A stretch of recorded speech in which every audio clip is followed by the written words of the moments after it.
আমি যদি স্নান করিয়ে যদি আপনার স্বামী যদি মুক্তি হয়, কুষ্ঠ ব্যাধি থেকে ভালো হয়, তাহলে কেন করাবো না? চলুন আমি করিয়ে দিচ্ছি। এইভাবে জড়িয়ে ধরতে যাচ্ছে। এমত অবস্থায় কি হলো, মা পার্বতী বলছে, দেখো বাবা, যদি তুমি কোনো পাপ কর্ম করে থাকো তাহলে আমার স্বামীকে ছুলেই মারা যাবে। তখন বলছে,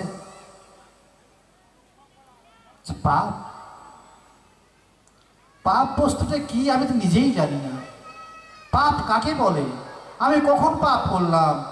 আসুন আসুন, আমার মধ্যে কোনো পাপ নেই, আমি কোনদিন পাপ কর্ম করিনি। আসুন আমি নিয়ে যাচ্ছি।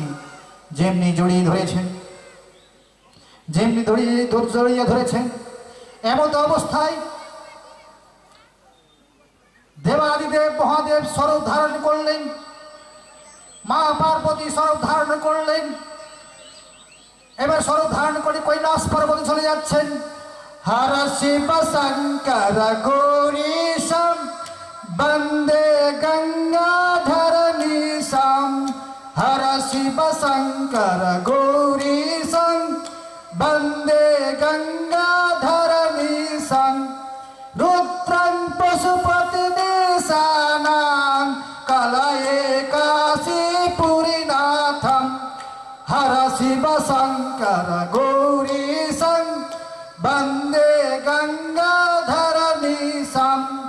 হর শম্ভু হর শম্ভু হর শম্ভু ত্রিপুরারি। নম পার্বতী পদে হর হর মহাদেব। এইখান থেকে প্রমাণিত হলো কি? আত্মবিশ্বাস। আত্মবিশ্বাস। এই যে আমরা যে ধর্ম করছি, হরিনাম করছি, সবকিছু করছি আমরা, কিন্তু আমাদের লক্ষ্যটা কি আমরা নিজে জানি না। আমাদের যে কি লক্ষ্য আমরা নিজেই জানি না, কিন্তু আমরা কি করছি? এই যে এখানে বিফল বাবু আছেন, বিফল বাবু হরিনাম করছেন, আমি ওর পিছনে পিছনে আমিও ধরলাম। আমার পিছনে পিছনে কি হয়েছে, এই মা উনি আমার পিছন ধরলেন, ওনার পিছনে উনিও ধরলেন, ওনার পিছনে আর ধরলেন, ধরতে ধরতে ধরতে বহু লোক হয়ে গেল, বহু ভক্ত হয়ে গেল। কিন্তু আমিও জানি না আমার জীবনের লক্ষ্য কি, বিফল বাবুও জানেন না আমার জীবন, ওনার জীবনের লক্ষ্য কি, উনিও জানেন না আপনার জীবনের লক্ষ্য কি, কেউ জানি না। এখন চলছে আইপিএল খেলা। যখন ক্রিকেট খেলতে নামে, মাঠে নামে, একটা টার্গেট দিয়ে আসে, আজকে আমি এতটা রান করব। কিন্তু আমি কি টার্গেট দিলাম? আমার কি টার্গেট? আমার কোনো টার্গেটই নেই। সবাই করছে, আমিও করছি, সকলেই করছে, আমিও করছি, আমার কোনো টার্গেট নেই, আমার কোনো লক্ষ্য নেই। তাহলে লক্ষ্য ছাড়া যদি আমি কর্ম করি, তাহলে কি সেই গন্তব্যস্থলে পৌঁছতে পারবো? একটি নৌকো, যদি একটা নৌকোতে কি আছে? হাল আছে, দাঁড় আছে, পাল আছে, মাঝি নেই, নৌকো চলতে পারে না। নৌকো কিছুক্ষণের মধ্যে কি হবে? ডুবে যাবে। ঠিক তেমনি আমরা মাঝ নদীতে পড়ে আমরাও ডুবে যাব যদি আমরা টার্গেট পয়েন্ট স্থির করতে না পারি। আমাদের প্রথম তৈরি করতে হবে টার্গেট, আমাদের জীবনের লক্ষ্য কি। আমরা জীবনের লক্ষ্য যদি আমাদের না থাকে, তাহলে ধর্মই আমাদের বৃথা, ধর্ম করাই আমাদের বৃথা। তাহলে এবার আসি, গীতা মানে কি? গীতা মানে হচ্ছে সাধন এবং rules and resolution. Rules and resolution মানেটা হচ্ছে কি? আমাদের জীবনটা যে 24 ঘন্টার জীবন, 24 ঘন্টার জীবন, এই 24 ঘন্টার মধ্যে আমরা কি করব? সকাল থেকে পূর্ণ সকাল অবধি আমার কি কি করণীয় দরকার, কি কি করার প্রয়োজন, সে গীতার শ্লোকের মধ্যেই বলা হয়েছে। তাই বলা হয়েছে রুলস অ্যান্ড রেজুলেশন। আর কি বললেন? গীতা মানে হচ্ছে সাধন। গুরুদেব যে আপনাকে সাধন দিলেন, এই সাধন এবং গীতার শ্লোকের সঙ্গে মিল থাকবে। অর্থাৎ এক কথায় বলা হয় গুরু বাক্য এবং শাস্ত্র বাক্য এক হতে হবে, তবেই হবে সাধন, নচেত সাধন হতে পারে না। তাহলে গীতা কখন সৃষ্টি হয়েছিল? একটু আগে বললাম দাপড়ে। এবার একটু জায়গায় আসি। তাহলে গীতা সৃষ্টি হয়েছে যেদিন মূলত মানব জাতির সৃষ্টি হয়েছিল, সেই দিন কিন্তু গীতা সৃষ্টি হয়েছিল। তাহলে গীতা বস্তুটা কি? এই যে আমার কাছে যে গীতা রয়েছে, এটা একটা বই, এটা একটা বই। তাহলে গীতাটা কি? গীতা আপনি নিজে।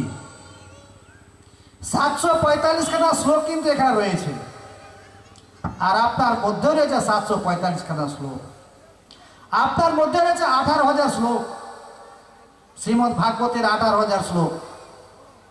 আর আপনার মধ্যে রয়েছে পুরাণ মহাপুরাণের শ্লোক, আপনার মধ্যেই রয়েছে 4 বেদের শ্লোক, সবগুলোই কিন্তু আপনার মধ্যে রয়েছে। তাহলে আমরা বুঝতে পারি না কেন?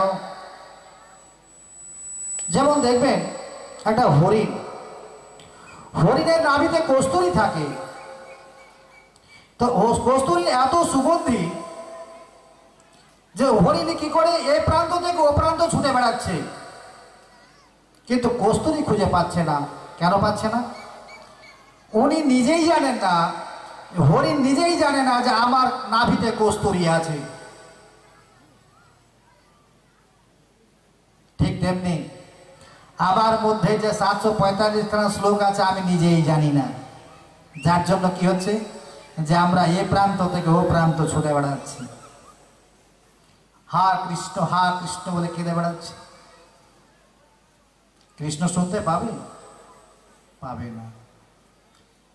তখনই শুনতে পাবেন যখন আপনি সঠিক রাস্তায় আপনি চলবেন, তখনই কিন্তু ভগবান আপনার কথা শুনবেন, নচেত শুনতে পাবেন। তাই আসুন, আমরা এতক্ষণ গীতার ভূমিকা আলোচনা করলাম, এবার আসি শ্রীমদ্ ভাগবত গীতার একটা অধ্যায়ে প্রবেশ করি। তাহলে আজকে আমরা যে আলোচনা করব, একটু খাওয়ার জলের প্রয়োজন হয়েছে।